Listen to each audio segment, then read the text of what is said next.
Bro, you don't defend 7 deuce, bro? Look at the pot odds, bro. Hey, I used to, man. I used to. 3.5 to 1. If there were antes, would you defend this? uh, Before it would be a snap defend, but like nowadays I've actually like started tightening up my defending range a little bit. I mean, it's still pretty loose, obviously, but I think it's a lot tighter than it used to be, and I think it's like good adjustment because like yeah, I'm able to realize my equity pretty easily most of the time, but there's just so many times where I'm just like giving away money in a lot of spots where I shouldn't be, where I could have just folded pre and like where it might actually not be a good peel, even though I'm gonna raise a lot of my equity. So I just ended up I tightened up a little bit in the big line. I think that's a good idea. You got to be playing literally airtight, perfectly post to give up nothing. Oh, shout outs to Win or Die Trying to Win, who the same day that you won your tournament, he won a free roll for a $38,000 car. And apparently, he played it on Club WPT, where it's that like $20 a month site. Oh, I heard about that. I was listening to your stream on Sunday. Yeah. So the dude, awesome, the dude who won the car is here, but he did not take the car. He took the cash, and he's saying he gets. He's saying he got $500. I'm gonna guess that's a typo, because otherwise, if the car is gonna be too expensive, just take it and sell it. Get 10K for it. Like, if the car's 30,000, I assume they're gonna give you $30,000, right? Probably like half. Even half, like $15,000. That's a lot of money. Yeah, off a free roll. Yeah, like that's a lot of money. Hell yeah. Is this guy serious? He gets $500. You what? No way! Come on, man. Just take the car and sell it. You turned down a 38K car and you took $500? No, we need to have a meeting. Win or die trying. Yeah. Did you take second place prize and give? Wow. All right. I can't look. That's paining me right now. I got to go back to the victory. That's a lot of equity, man. That's a. Speaking of giving up equity, defending your blind with 7 deuce. All right, ace 10. You get 3-bet. Do you ever 4-bet here because you have the ace blocker? Like, how wide would the big blind have to be squeezing for you to want to 4-bet the ace 10 here? Actually, like this guy. If you wanted to 4-bet, this would be the guy to do it. Like, cause he's actually gonna 3-bet me like a few more times in this video. I'm pretty sure. I haven't gone through the whole thing. I've only gone through like the first like 50 hands. But like, this is the guy that if you wanted to 4-bet, this is the guy you want to 4-bet. Yeah, and what sizing would you make it if you opted to 4-bet here? Let's see. Let me go back to the hand real quick. So he made it 1650, and he has just about 7K behind. Yeah. I think like. I don't know if I have a 4-bet bluffing range here, because like he just looks so nutted here, and like if I 4-bet like 3,300, I'm gonna have to call off, right? Yeah. So like I might not have a 4-bet bluffing range here, to be honest. Yeah. All right, so we just fold. Yeah. That's fine. And that's a fold. King 2 offsuit is a fold if there's any action, which, well, you got limp raised. Unlucky, bro. Unlucky. He milked you. Max. I'm actually like pretty happy in those kind of spots to get limp raised. Yeah. To be honest, because like this is a thing that I saw like Steven Chidwick do a lot, where like when the guy would limp, he would make a small ISO raise against him, and the guy would just have to play like so honestly, because like even if he has a good hand, he doesn't want to just call the smaller raise. Like he wants to get more money to pot. If he has a weak hand, he's gonna call here, and he's gonna tell us a lot of information about his hand. So I think just doing the small ISO raise against his limp is actually like a really good play. And they even sometimes fold, which is pretty ridiculous. Oh yeah, it's great. It's great. So we jump ahead to the next one where you have Ace Jack, and this is interesting. Antes are now in play. People are going to be opening wider. We're facing an open from a player with 40 big blinds. Not super high open. Pre-flop raise at 10. Pretty high fold to 3-bet, 67%. But this is a hand where we can flat to keep a few dominated hands in. He's opening the hijack. He has a couple, not a ton of dominated hands. Or it's a hand where we can 3-bet and take the lead in the hand. What do you think about the merits of both plays, and why did you settle on the option that you took? I think look at the stack sizes is the best thing to do to know what you want to do here. So with being 40 big blinds deep, I think calling and keeping in all of his weak hands is going to be the best way to do it. Keeping in all of his weak aces is just so good for you when it comes ace high, or like even if it comes like 6, 7, 8 type hands, like type boards, it's going to be good for you. You can even lead these kind of hands if you have like a backdoor flush draw. and you can do a lot of creative stuff by just calling here. But by three betting, a lot of time like villain could even four bet jam here, and like you obviously can't call with ace jack off, make it not so great. And then if the villain calls your three bet here, like ace jack off versus his range really isn't going to be doing that well, especially considering I do think this guy wasn't playing too loose. We saw him limp earlier, and now he's raising, so I assume his range is going to be slightly tighter. So like three betting here doesn't really accomplish that much, I think, especially with these stack sizes. So if I was like 100 big blind thief, I wouldn't mind a three bet because there's a lot more stuff I can do then. But being this short, I think that calling is going to be the way to go. Which you didn't do. I did not do. To this day, I was really focusing on doing a three bet or fold strategy in small blind, seeing how it would work. So that's why I did that. But like 12 days ahead now, I can like think about what the best play is, and I think calling is the best play. I think also, like, when in doubt, if you think sometimes you want to 3-bet, sometimes you want to flat, a good general rule is flat when you have suited cards and 3-bet when you have offsuit cards. Yeah, that's close, because, like, 3-betting is going to do well most of the time. Yeah. So I think, like, trying to figure out, like, hands you can flat with is actually slightly more important, because you can 3-bet a lot of hands. Like, it's going to be profitable to 3-bet, like, all these weird spots, but flatting, there's not going to be too many spots that a flat's going to be too great. So if you're 3-betting your suited aces, then you're going to have less flats than if you're flatting your suited aces instead of your offsuit aces here, then you're going to have less flats, because obviously there's more offsuit hands than suited ones. So, like, maybe going the other way around might be better, actually. Student has become the master. 3-bet success. On we go. Trying to think how you could like randomize it more, like if you wanted to. You can get really creative with your randomizing. If you want to do something like half the time with your offsuit cards, you could say whenever my high card is a black card, I will do it, and whenever it's my high card's a red card, I will do the other.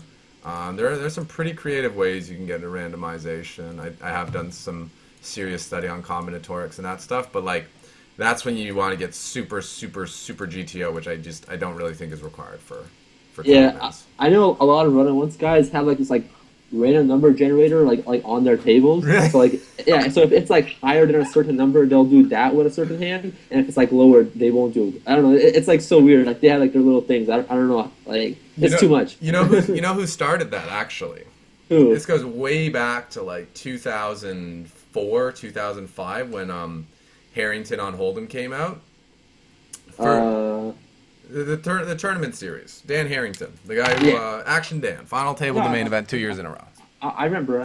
You know, and his randomizer was that he would look at his watch, and whatever the second hand was at. So if he wanted to do something 75% of the time, and the other thing 25% of the time, he would break it down to quarters. So if it's in like the last 15 seconds of the minute, he takes the passive action. If you wanted to break it down in fifths, he would say, every 12 seconds. If you want to do something in sixths, every 10. So he would use his watch as his randomizer, and the second hand is going to be completely random. I think I read that before, actually, when I read this book like a long time ago. Yeah, that was like the first like serious like nerdy using technology to randomize things. I mean, it made a lot of sense. I didn't get why someone would want to randomize back then, because I was fucking new, but yeah. Okay, so Queen Jack, we're gonna do like 4 more hands, and then we'll take some questions from the audience. Okay. So I'm on Queen Jack, where the big blind defended. You flop second pair. I think it's a spot where you can get value from some gut shots and some worse jacks, but overall, I feel like this is a spot where you really just want to go for one street. I personally would check flop, check turn, bet river, but I take weird lines. I agree for sure. Yeah? Okay. Yeah, and like I don't even think there's a better play. Like I don't think there's another play that's even close to being as good. I think the first time that it kind of clicked that was just an okay play. Chewy was in a similar spot, except he'd raised the button with like ace deuce, and he just checked flop, check turn, and bet river. I'm like, really? Like you don't want to like get paid early? He's like, by what? Yeah. I just want to get showdown. It's actually really fun. Like out of all the guys that I really started to study, like Lucky Chew is like one of the main guys. I have like final table like videos on my computer of like that he was in, and the hold cards up, and like I've watched those multiple times just trying to learn from him. I've watched like literally all of his videos on Ivy League and shit. Like I like that's like one of the main guys that I learned a lot from. Yeah, Chewy's the bomb. We might have to Might have to organize a trip to Iceland then. I think that's where he's hanging. Actually, he just took his yoga teacher training, so maybe we could get a whole little yoga conference going on. That'd be fun. That'd be nuts. He probably loves the West Coast.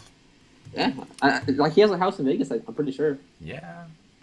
Anyway, to the poker. Return trip, so we should go for a little bit of value. Go for value. Our opponent did not have a hand that can pay us. What do you think about sizing in this spot? I mean, I kind of rushed over it, but I think it's actually kind of important because like it's a spot where I think his range is like super inelastic, or whatever the word is, where he's gonna either call or fold no matter how much we bet. So I think even betting bigger might be better. I think if you're gonna bet once, you should bet like 3/4 pot. But because this is a spot where if he has an ace, you may get called 2 streets. I think 2 small bets is better.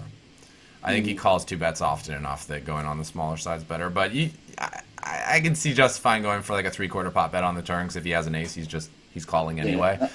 The funny part is I actually like did what you thought was best here, that little half pot bet. I was gonna bet like half pot on the river as well. Yeah. But like nowadays, I'm thinking it might be better to bet bigger. But I don't know. Yeah, like if you think it's a maybe that he calls 2, but it's a for sure he's gonna call at least 1. Just bet the big amount first, so you at least lock that up. The times where you should bet smaller is like when you know he's gonna call both anyway. Go for the installment plan. But when it's like on the fence, if he'll pay the second one, just go for the max in the first one. Yeah.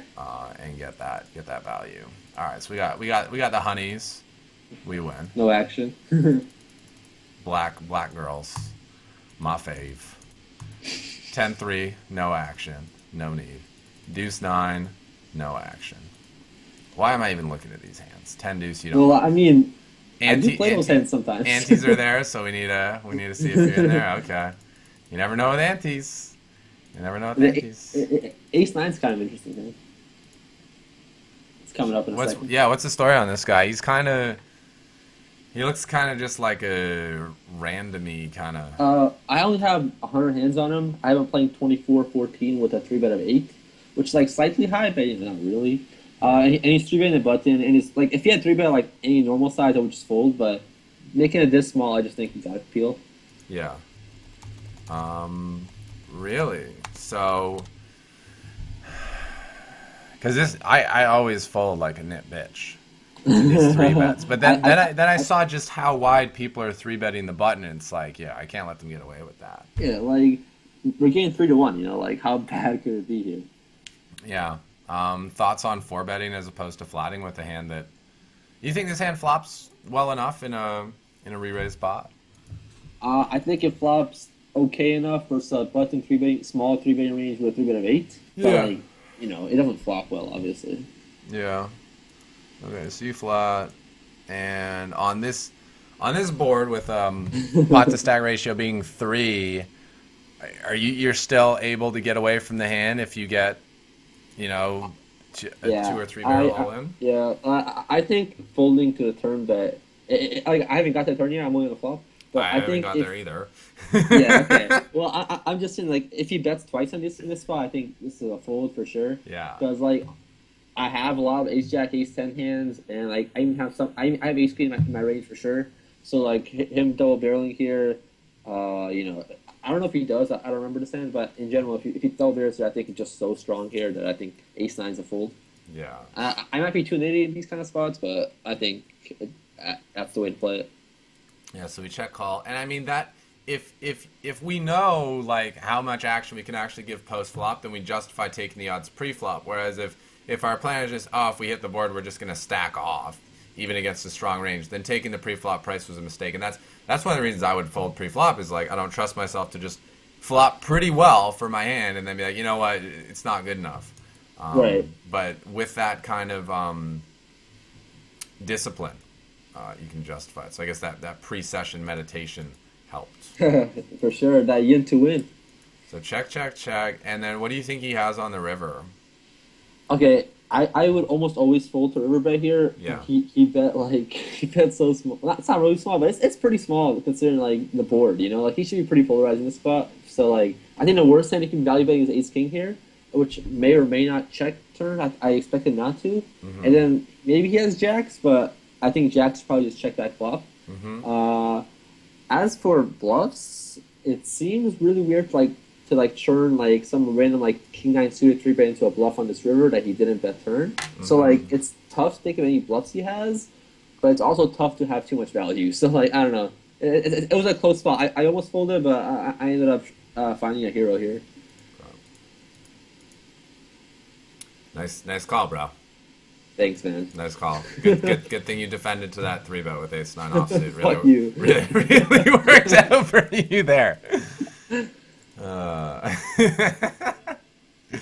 Thanks for the follow, Anthony K. Damari. You said your plan was to call one. It was. Stick with the plan, man. The plan is proven. The plan works. Hey, having plans in poker is never a good idea. It's true. You should start with the plan and then be willing to abandon ship at any point. Yeah. You gotta be like water. Oh, are we gonna play this Jack 9 suities? Maybe a little 3-piece? Oh yeah. Oh yeah. Flop second pair. Oh, the little in-between action. That's what we were talking about the other day, the little, like, a quarter pot bet. I think it's so good. Because, like, even if he calls, we're risking 900 to see 2 more free cards. Unless he leads turns, which most people won't do too often. Yeah. And, like, if we check back flop, and if he bets turn, he's going to bet much bigger than 900. And we have to call a turn bet no matter what, pretty much. Unless it's, like, a king, and then we can maybe fold. But, like, we're going to call a turn bet no matter what. So, like, setting the small price for ourselves is going to work so much better than having to call, like, 1,500 chips on a turn or something. I think also an even bigger component of that is that it's not such a huge concern how big he's going to bet the turn, because the difference between 900 and 1,800 isn't that huge. But it's like when we check back flop and then call the turn, like we're kind of capped, and it sets him up for like a really profitable river bluff. Whereas by doing this quarter pot bet, even if you check the turn, your range isn't capped in the same way, and I think it's harder for him to bluff. The only thing that I used to be concerned about with these small bets was like, what if I get check raised? Well, we could bet the same amount with like aces or like sets in this spot. Like when I flop a set in a 3-bet pot, I bet really small because like I want to build the pot and I just don't want to lose him. So like he can't just check raise because he's getting a good price on a bluff, because we have a lot of nuts at this point. Agreed. So I like that, and it works. And it also shows that if you do this as a bluff, wow, look at the odds we got. Pre-flop, our 3-bet. 1,500 to win, almost 1,500, so need about 50% success rate there. But on the flop, you bet like, we'll call it 1 into 4. You need a fucking 25% success rate. So between those, for either of those bets to work and be profitable, like what's the combo? You need like a 1 in 8 for one of them to work. Like pretty good long run successful strategy. The 3-bet. This is the Cal strategy. That is the Cal. Shh, he doesn't want the secrets. That's the first thing he told me. He's like, dude, just try 3-betting people a lot and betting small on the flop. Just do it over and over and over and see what happens. It works. It still works somehow. It still somehow works. As long as you don't 3-bet too wide and you know which boards are just like, okay, that's just a board to not do it on, it works pretty well. Yeah, but I would never do it in cash games though. That's a lot different. All right, so let's look at this King 9 hand, and then we'll chat with the viewers. Okay. So I do the Chidwick small raise again. Yeah. Figure out what his range is looking like. He tells me he's pretty weak. Yeah. And then I hit him with the min piece. Yeah, I like the min piece. It's actually weakening his range even more. It's like normally when we bet and he calls, we're like strengthening his range. But by betting small, we're like keeping his range super weak, because you would check raise his strong hands, which, basically when he check calls this min bet, his range just got really. It's so funny that this came up. This is one of the like biggest things that Alex and I talked about in our coaching session on Tuesdays. Like, I never understand why Cal bets so small on the flop. And it's like, oh, so you can just like win the pot later because he knows they don't have shit. Yeah, exactly. So, like, look how well it works. Like I like my min bet, he just literally has to tell me what he has. Like if he has a 10, he's gonna hit me with a check raise. If he has worse than a 10, he's gonna call, and then I can bet big on almost any turn, and he just has to fold. Yeah, it's like so profitable. Yeah. So time to put the screws in this guy. Yeah, he's sure. done. He's done. And if he called, there was a lot more heat coming. Oh yeah. Okay, so at that point, we're up to 20K. We got a double stack. We're probably, I don't know, 100 hands in. Probably got a few hundred more hands to go. So we got king queen. We're See, 50 big blinds deep, and we got a yeah. See, button raise. this like is very similar to the ace jack hand from earlier, and like this time I feel like I made the right decision and just called. Yeah. Walk on Young wants to know your biggest score. I think it's the one from YouTube, right? The Bovada win. I've had like a few. Okay, well, like I've had three, I believe, 30K scores. Yeah. So like, but the one on YouTube was for 36K, so I guess that one was like technically my largest. Yeah, Ali's biggest wins for 36K on Bovada. We also have a hand history on YouTube. So if you Google Ali Imsirovic grips or Ali Imsirovic poker, you'll probably find the 4 or 5 part series on Bovada. You can watch that. Actually, there's another like okay question right here. This guy's asking, ever call in the small blind in cash games in spots like this versus the button? I usually three bet. Like, there's a lot of different strategies you can take, but a lot of really good players just do a three bet or fold for the small blind, and I think that's like the best way to do it for the most part, especially if you're not super comfortable, just peeling and trying to do a lot of extra stuff post flop. I think just three betting in these kind of spots, just having a three bet or fold range is going to be the way to go. Yeah. Okay, so pretty nothing board. Yeah, I feel like, I think it's a pretty standard call though. yeah. I mean, I think you can do anything with this hand. I think you can check raise because your overcards are going to be pretty clean. You're basically cleaning your outs by check raising here. Actually, he might still deal with ace queen, ace king. I think he should. So you check call because you have the best hand sometimes. Plus, if you catch one of your cards, the guy's going to barrel on those cards. So there's high implied odds for a king or queen coming off. So check call, river, check call. Oh, check shove.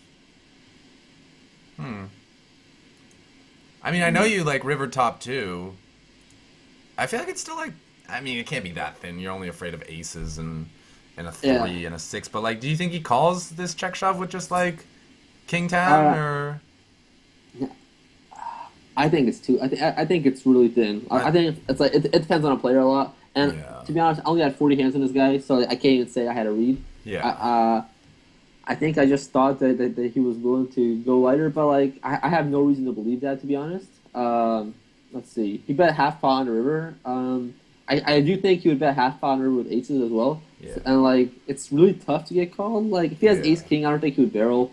I think if he has a hand like ace queen, he could hero me off. But like if I think he's gonna hero me off with ace queen exactly, I think it's good. But like if I don't, then I think I should just call. I think it's honestly like a little bit thin. The one reason I do like it is because it's such a good run out for him to barrel off on, which makes it actually a really sweet spot for you to go for like a check raise river bluff because he has to fold so often. So because it's a good bluff spot, I could see this being like fine for value, but I think it's pretty thin and not really super necessary. But hey, he heroed you off with ace queen, and you said if he's gonna call you with that, it's a good play. So. Oh, okay. I didn't even get to that part. I had no clue what happened, to be honest. Bam! He hero called you off with ace queen. It's good that you said like that's the only way it's profitable, and he did do that. And like I said that before, looking at this far into the hand history, so like I didn't like see this hand or anything. That was just actually what I thought. It's like when I said the right bet size would be 2,400, and it's just bam. I figured you'd add like a little butter or something like 24, 25. You're like, no, straight 24s. Straight 24. All right, so we got queens. This guy's three betting you again. I like the four bet. Let's just get it in. At what stack depth? For him to be three betting, would you like to flat? Like if he started the hand with 20 bigs, are you just flatting queens? If he has 30 bigs, are you flatting? Because obviously at 50, we just kind of want to force it in. But I think if he has to be shorter, I probably just want to get it in. Like I don't. If I had aces, maybe I could call. But like with queens, I don't think if he has 20 bigs that I'd want to call. Yeah. But like if you're 100 big blinds deep, I think there's merit to calling. Like. I remember when you were talking about like how you're talking about how Greggy thinks that it's not that profitable to get it in with queens for 100 big blinds in cash games anymore. Yeah. And I think that's like very, very true. Like I flat three bets a lot with queens nowadays. Yeah. And because people are just playing so solid nowadays, that if he had 100 big blinds deep, I might just flat here actually. Yeah. I mean, there's an interesting thing with shallow stacks, too, where if they three bet you light, but then they flop a pair, they get kind of married to the hand. Yeah, like that's why I think aces is a great hand to just call. Yeah, only aces. But like queens, it's just like ace or king comes and you just check fold. Like that's pretty gross. Nah, I check call one and then get blocked. Yeah. Fine.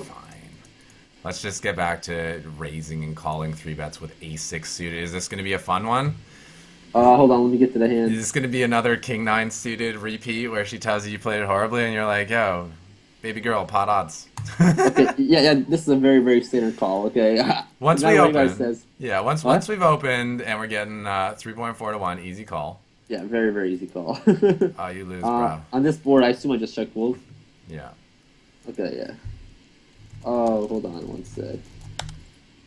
I lost the hand real quick. Let me find it again. His board was bad. You folded. Yeah, definitely. And then to it. Lock with ace-3. King-7. Not going to take any of that heat. What about 10-5 suited? Definitely, we're button stealing. I think I like betting bottom pair on this particular board type. Hold on. Did you say we have 10-5? Nice sizing. You were experimenting today. What hand were we on? 10-5 suited, king 7-5 Okay, so flop. I open button, big blind peels. What do I do here? Let's see. Yes, okay, yeah. See, I was doing a lot of fun stuff like this. What do you think? I mean, I'd bet a little bigger, but it's fine. It's great. It's good. It's good. When in doubt, just bet really small.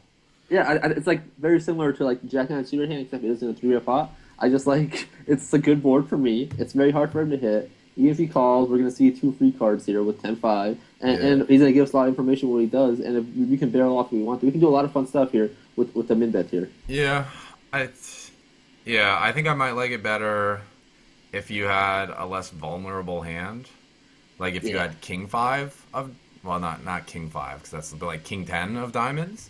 But at the same time, if you have king 10 of diamonds, you might want to get more value. I think I like it a little more with a stronger part of your range and with this part bet a little bit bigger, but it's still fine. It's still cool. Yeah, just like the whole like idea of playing super exploitable in tournaments. Yeah. All right. Keep on going.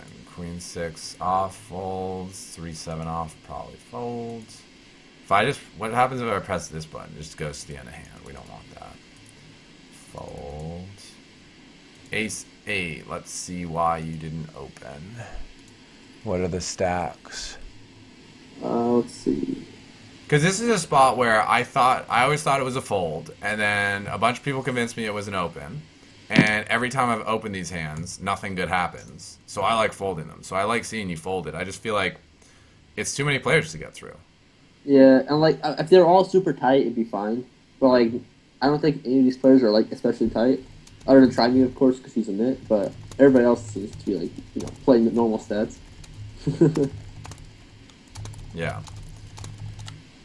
Yeah. So I like the fold there. You fold ace 9 too. You open ace 10. Yeah, exactly. Probably. Yeah. Like I always thought like with if I open ace jack in one position, I should open ace 10 from the next, and ace 9 and ace 8. But it's like the jump from ace 10 to ace 9. I feel like it's really huge. It is. It's so huge. Like people are just like, oh, I would call ace 10 here, but I would fold ace 9. I'm just like, that's not like the comparison you want to make. Like you gotta call, in a lot of spots you gotta call like king 10 suited and ace 9. You know, like it just the equity gap is just so huge. Yeah, there's so many hands in between ace 10 and ace 9. They just don't happen to have an ace in them.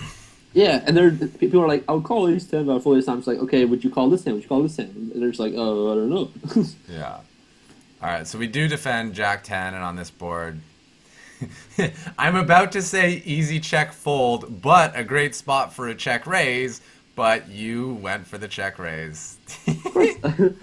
And another very exploitable play, because I wouldn't do this too often in cash, but I think it's a great spot to just go for the check raise versus someone who has a decently high c-bet. Yeah, I was doing this a ton on the snap games on 888 yesterday. Every time someone opened button, I defended big, and it came like king rag rag. I just check raise. I'm like, yeah, I should probably choose which hands I'm going to do this, so I'm not doing it too often, but I'm never going to be playing these games again, so I'm just going to take this spot every single time. And attacking people on ace-high boards is really good with check raises, especially because a lot of players are going to check back if they have an ace. So when they bet this flop, they don't have many aces. They mostly have bluffs.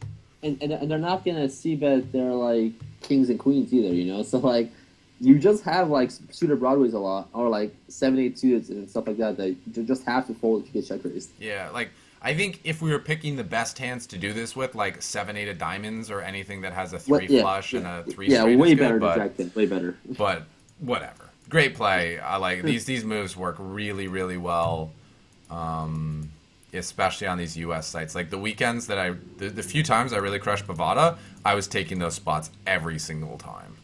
When you got second back to back, Yeah, that was sick. that was the time.